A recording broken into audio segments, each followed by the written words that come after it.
की बात एक ख़त से शुरू करते हैं। जी हाँ, ये ख़त किसने लिखा है? ये ख़त नेता प्रतिपक्ष आतिशी ने लिखा है। वो लिखती हैं आदरणीय रेखा गुप्ता जी, दिल्ली की लाखों माताओं बहनों की ओर से आपको ये पत्र लिख रही हूँ और आपको याद दिलाना चाहती हूँ कि 31 जनवरी 2025 को बुधवार के दिन प्रधानमंत्री श्री नरेंद्र मोदी जी ने द्वारका में आयोजित रैली में दिल्ली की माताओं और बहनों से वादा किया था कि भाजपा सरकार बनते ही पहली कैबिनेट बैठक में 2500 रुपये प्रतिमाह देने की योजना पास होगी और महिला दिवस पर महिलाओं के खातों में पैसे आने शुरू हो जाएंगे। इसीलिए उन्होंने सभी महिलाओं की सलाह दी थी कि वो अपने बैंक खातों से अपने मोबाइल नंबर को जोड़ लें ताकि जब उनके अकाउंट्स में पैसे आएं तो उनके फ़ोन पर इसकी जानकारी मिल सके। आगे वो लिखती हैं, अब महिला दिवस में सिर्फ एक दिन बचा है। पूरी दिल्ली की महिलाएं इस दिन का बेसब्री से इंतज़ार कर रही हैं। ये उम्मीद लगाए बैठी हैं कि 8 मार्च से उनके अकाउंट में पहली किस्त आनी शुरू हो जाएगी, जैसा कि भाजपा ने वादा किया है। मुख्यमंत्री जी, दिल्ली की महिलाओं को उनका हक दिलाने के लिए तुरंत उनके खातों में पैसे ट्रांसफ़र किए जाएं। दिल्ली की हर महिला आपकी ओर देख रही है, उनकी उम्मीद टूटनी नहीं चाहिए। मुझे पूरी उम्मीद है कल दिल्ली की हमारी माताओं बहनों को उनके खातों में 2500 रुपये मिलने का मैसेज उनके मोबाइल में ज़रूर आएगा। सादर आतिशी, श्रीमती रेखा गुप्ता जी, माननीय मुख्यमंत्री दिल्ली सचिवालय आईपी स्टेट दिल्ली। किसी को ये याद दिलाने की जरूरत नहीं है कि 4 दिन रह गए, 3 दिन रह गए कि 2 दिन रह गए। एजेंडा हमारा चलेगा, एजेंडा उनका नहीं चलने वाला। तो ये खत भेजा गया है मुख्यमंत्री रेखा गुप्ता को। ये कहानी क्या है, आइए हम आपको समझाते हैं। नमस्कार, मेरा नाम हैदर अब्बास नकवी है और आप लोग मुझको इस वक्त द स्वतंत्र पर देख रहे हैं। आज हम बात करेंगे दिल्ली विधानसभा चुनाव 2025 के पहले और बाद के राजनीतिक हालात पर। यह चुनाव न केवल दिल्ली बल्कि पूरे देश की राजनीति के लिए अहम रहा। चुनाव से पहले बीजेपी ने कई बड़े बड़े वादे किए, खासकर महिलाओं और युवाओं को लेकर, लेकिन चुनाव के बाद क्या इन वादों पर अमल हुआ? यही आज हमारी चर्चा का मुख्य विषय रहेगा। जी हां, आज हम 4 मुख्य बिंदुओं पर चर्चा करेंगे। सबसे पहली है चुनाव से पहले बीजेपी का रुख, चुनाव के बाद बीजेपी की रणनीति, महिलाओं से जुड़े वादों का क्या हुआ, क्या बीजेपी अपने वादों पर खरी उतरेगी? ये सबसे बड़ा सवाल है। तो चलिए शुरू करते हैं। जी हां, चुनाव से पहले बीजेपी ने अपने प्रचार अभियान में 2 मुख्य बातों पर जोर दिया था। पहला, केजरीवाल सरकार की नाकामियों को उजागर करना। दूसरा, बीजेपी सरकार बनने पर उनकी योजनाओं का वादा करना। देखिए, बहुत सारी समस्याएं पिछली सरकार में ऐसी लंबित थी, विशेष रूप से पानी की, विशेष रूप से पेड़ों की छटाई की, सड़कें जो टूटी हुई हैं। सालों से दिल्ली की जनता समेत मेरी कॉन्स्टिट्यूएंसी के ये इंतजार कर रहे थे कि कब ये मौका आए कि ये काम हो। आज जितने भी एरिया को मैंने विजिट किया, सबसे बड़ी प्रॉब्लम वहाँ पानी की है। तो आज जल बोर्ड के अधिकारी, पीडब्ल्यूडी के अधिकारी, फॉरेस्ट के अधिकारी, दिल्ली में छोटी छोटी छटाई के लिए दिल्ली की जनता को परेशान होना पड़ता है। बुजुर्ग दुखी होते हैं, बड़े दुखी होते हैं। तो इन समस्याओं को समाधान देने के लिए, और विशेष रूप से दिल्ली में जो डॉग्स का प्रॉब्लम है, वो पूरी दिल्ली के लिए एक बहुत बड़ा मीनार है। इस पे हमें बहुत ज़्यादा काम करने की ज़रूरत है, एक्सपर्ट की राय लेने की ज़रूरत है, कानूनविदों से भी हमें बात करनी पड़ेगी। परंतु पशु अधिकार पे भी दिक्कत ना हो, परंतु दिल्ली की जनता जो त्रस्त है उनके लिए भी हम मदद कर पाएं। मेरा ऐसा सोचना। बीजेपी ने आम आदमी पार्टी सरकार पर कई आरोप लगाए। उन्होंने कहा कि केजरीवाल सरकार ने यमुना नदी की सफाई, शिक्षा और स्वास्थ्य क्षेत्र में कोई खास प्रगति नहीं की। साथ ही महिलाओं की सुरक्षा और सशक्तिकरण के मामले में भी सरकार नाकाम रही। बीजेपी ने वादा किया कि अगर उनकी सरकार बनती है तो वो यमुना नदी की सफाई को प्राथमिकता देंगे, महिलाओं के लिए कई योजनाएं शुरू करेंगे, जैसे गर्भवती महिलाओं को 21,000 की आर्थिक मदद और 500 में गैस सिलेंडर। शिक्षा और स्वास्थ्य क्षेत्र में बड़े सुधार करेंगे। बीजेपी ने अपने वादों के माध्यम से महिलाओं और युवाओं को लुभाने की कोशिश की और उसमें कामयाब हुई। उन्होंने डबल इंजन की सरकार का नारा दिया, जिसका अर्थ था केंद्र और राज्य दोनों में बीजेपी की सरकार होने से विकास तेजी से होगा। लेकिन चुनाव के बाद क्या हुआ, आइए अब इस पर भी चर्चा करते हैं। क्या होगा प्रोग्राम? निश्चित रूप से पार्टी ने जो तय किया है वो तो होगा ही, और हमने जो कहा था वो हम करने जा रहे हैं।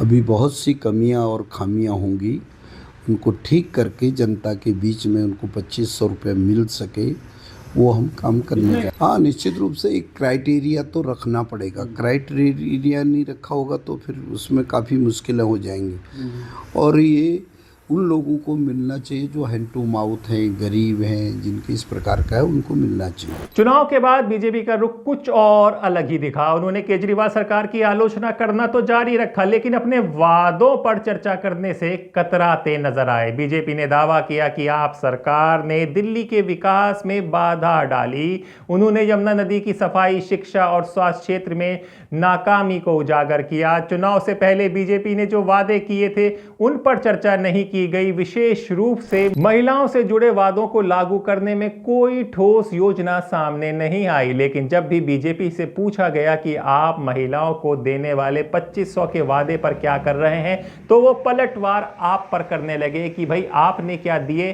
क्या आपने पंजाब में दिए। यानी कि ये वैसे ही लगने लगा कि अगर जब 70 साल का हिसाब पूछा जाता था तो नेहरू का नाम आ जाता था कि भाई नेहरू ने 70 साल में क्या किया, तो हमसे कैसे सवाल पूछ रहे हो। तो उसी तरह यही होने लगा दिल्ली में कि 10 साल में आपने क्या किया है उससे सवाल पूछो, हमसे क्यों सवाल पूछ रहे हो। जी हां, बीजेपी ने कहा कि यमुना की सफाई में समय लगेगा, लेकिन इसके लिए कोई समय सीमा नहीं बताई। कुल मिलाकर चुनाव के बाद बीजेपी का फोकस केजरीवाल सरकार की आलोचना पर रहा, ना कि अपने वादों को पूरा करने का। झुग्गी की बहनों से और झुग्गी के परिवारों से मिलने जाऊंगी और उनको इस सरकार से जो अपेक्षाएं हैं उनसे बातचीत करूंगी। युवाओं का, प्रोफेशनल्स का, अलग अलग फील्ड के जो लोग हैं उनसे बातचीत करते हुए दिल्ली का जो बजट होगा वो एक ऐसा बजट होगा जो कि जनता की उम्मीदों को पूरा करेगा। फिर से दोहराना चाहूंगी, हमने अपने संकल्प पत्र में जितनी भी बातें कही हैं, जो भी वायदे किए हैं, निश्चित रूप में हर एक वायदा पूरा होगा। चाहे वो 2500 रुपये का है, चाहे 21,000 रुपये बहनों को देने का है, चाहे सिलेंडर है। इसके लिए किसी को ये याद दिलाने की जरूरत नहीं है कि 4 दिन रह गए, 3 दिन रह गए, कि 2 दिन रह गए। एजेंडा हमारा चलेगा, एजेंडा उनका नहीं चलने वाला। जी हां, चुनाव से पहले बीजेपी ने महिलाओं के लिए कई बड़े वादे किए थे, लेकिन चुनाव के बाद इन वादों का क्या हुआ, आइए एक एक करके इसको भी जान लेते हैं। जी हां, गर्भवती महिलाओं को 21,000 देने की मदद थी। ये योजना अभी तक लागू नहीं हुई है। मुख्यमंत्री ने कहा है कि बजट पास होने के बाद इसे लागू किया जाएगा। 500 में गैस सिलेंडर और फ्री सिलेंडर की योजना भी थी। इस योजना पर भी कोई ठोस कदम नहीं उठाया गया। महिलाओं को अभी तक इसका कोई लाभ नहीं मिला है। पेंशन की राशि अभी तक नहीं बढ़ाई गई है। सरकार ने कहा है ये योजना बजट के बाद लागू होगी। मुख्यमंत्री ने महिलाओं के साथ बजट पर चर्चा की। उन्होंने भरोसा दिलाया कि बजट पास होते ही ये योजनाएं लागू होंगी। उन्होंने कहा कि खाली खजाना जैसे बहाने नहीं बनाए जाएंगे। लेकिन सवाल यह है कि क्या बीजेपी अपने वादों पर खरी उतरेगी। देखिए, 2500 रुपये का तो हम बहनों के लिए 8 तारीख को लॉन्च कर ही रहे हैं। इसके साथ साथ जो हमारा बुजुर्गों का जो आयुष्मान कार्ड है वो भी हमारा शुरू हो चुका है, और उसके साथ साथ जो हमारा 21,000 रुपये जो बहनों का है वो हमारा अभी जो सेशन चलेगा अप्रैल के महीने के अंदर, उसके अंदर हम बुजुर्गों की जो पेंशन है, जो राशन कार्ड है, ये कई 3-4 पॉइंट ऐसे हैं जो कि बहुत जरूरी हैं, जो कि 10 साल से केजरीवाल सरकार ने बंद किए हुए थे, हम उसको पास करवाएंगे। देखिए, वो आपको पता ही है, जिसने 10 साल दिल्ली को लूटा है, तो उनकी जो लूट बंद हुई, जिनका धंधा बंद हो चुका है, तो वो तो पागल हो ही जाएंगे ना, वो तो पागल हो चुके हैं। बीजेपी ने चुनाव से पहले कई बड़े वादे किए, लेकिन चुनाव के बाद उन पर अमल करने में देरी हो रही है। बीजेपी ने कहा है कि डबल इंजन की सरकार से सब कुछ संभव है, लेकिन अभी तक इसका कोई ठोस परिणाम सामने नहीं आया है। उत्साह जोगी की जगह होना मोदी जी का होना है, प्रामाणिकता है काम की। इसलिए जनता में उत्साह था इस बात का कि भाई ये आए हैं, जो कह रहे हैं वो करके दिखाएंगे। और जो हमने कहा है मोदी जी के नेतृत्व में कि हम 2,500 रुपया कहा है तो देंगे, पहला मुख्यमंत्री पहला सिग्नेचर यही करेगा, पहली तारीख को बहनों के अकाउंट में 2,500 रुपया जाएगा। पहला मुख्यमंत्री यही सिग्नेचर करेगा जो आयुष्मान कार्ड 5 लाख का है, वहां की जनता को मिलेगा और जनता उसका लाभ उठाएगी। यही परिणाम प्रामाणिकता है। इसलिए हमारे नेताओं पर विश्वास है। हमारे नेता जो आते हैं, जनता को विश्वास होता है कि हमारे लिए कुछ सौगात लेके आए हैं, और जो कह रहे हैं वो सच है। दिल्ली की जनता ने बीजेपी को अपने वादों पर अमल करने की उम्मीद में वोट दिया। अगर बीजेपी अपने वादों पर खरी नहीं उतरी तो इसका उनकी छवि पर बुरा असर पड़ेगा। जी हां, कुल मिलाकर बीजेपी के लिए अब समय आ गया है कि वो अपने वादों को पूरा करे और जनता का भरोसा कायम रखे। वोट लेने का टाइम आया था तब तो हम ये करेंगे वो करेंगे, यहाँ पे मीटिंगें चल रही थी, हर महिला को 2,500 रुपए दिए जाएंगे। यहाँ तो देखो अब कोई पूछने भी नहीं आ रहा हमें कि हम किस हाल में बैठे हैं। हम तो सच में ही गरीब हैं। तो ये कह रहे थे गरीब महिलाओं को 2,500 देंगे, कहाँ है? कोई आया ही नहीं है पता करने। उस टाइम तो देखो समोसा खिला रहे थे, चाय पिला रहे थे, यहाँ मीटिंगें चल रही थी, खूब पूछ रहे थे हम लोगों को। उस टाइम तो यूँ करे कि हम हर गरीब महिला को 2,500 डालेंगे। मैडम देखो अब तो कोई आया तक नहीं है अभी तक पता करने। मेरा बेटा उस टाइम तो ऐसे लग रहा था कि शायद ये देंगे देंगे देंगे।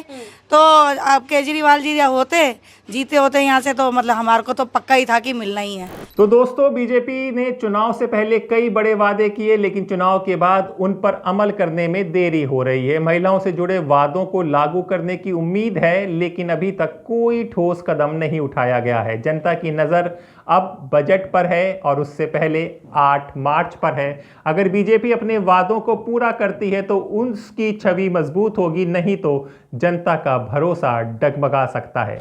तो अब दिल्ली वालों की नज़र 8 मार्च को है और दिल्ली के बजट पर रहेगी। अगर आप लोगों के कोई सवाल हैं और आप इस चर्चा में भाग लेना चाहते हैं तो अपने विचार, अपने सवाल हमें कमेंट बॉक्स पर ज़रूर लिखें, हम उसका जवाब देंगे। और अगर आपका सवाल किसी और के लिए है, किसी नेता के लिए है, तो वो भी लिखिए। हम कोशिश करेंगे कि उनसे भी आपकी बात करा सके और उन तक आपके सवाल पहुंचा सके। तो अपने दोस्त हैदर अब्बास नकवी को इजाज़त दीजिए। फिर होगी मुलाकात एक नए विचार के साथ। तब तक के लिए नमस्कार।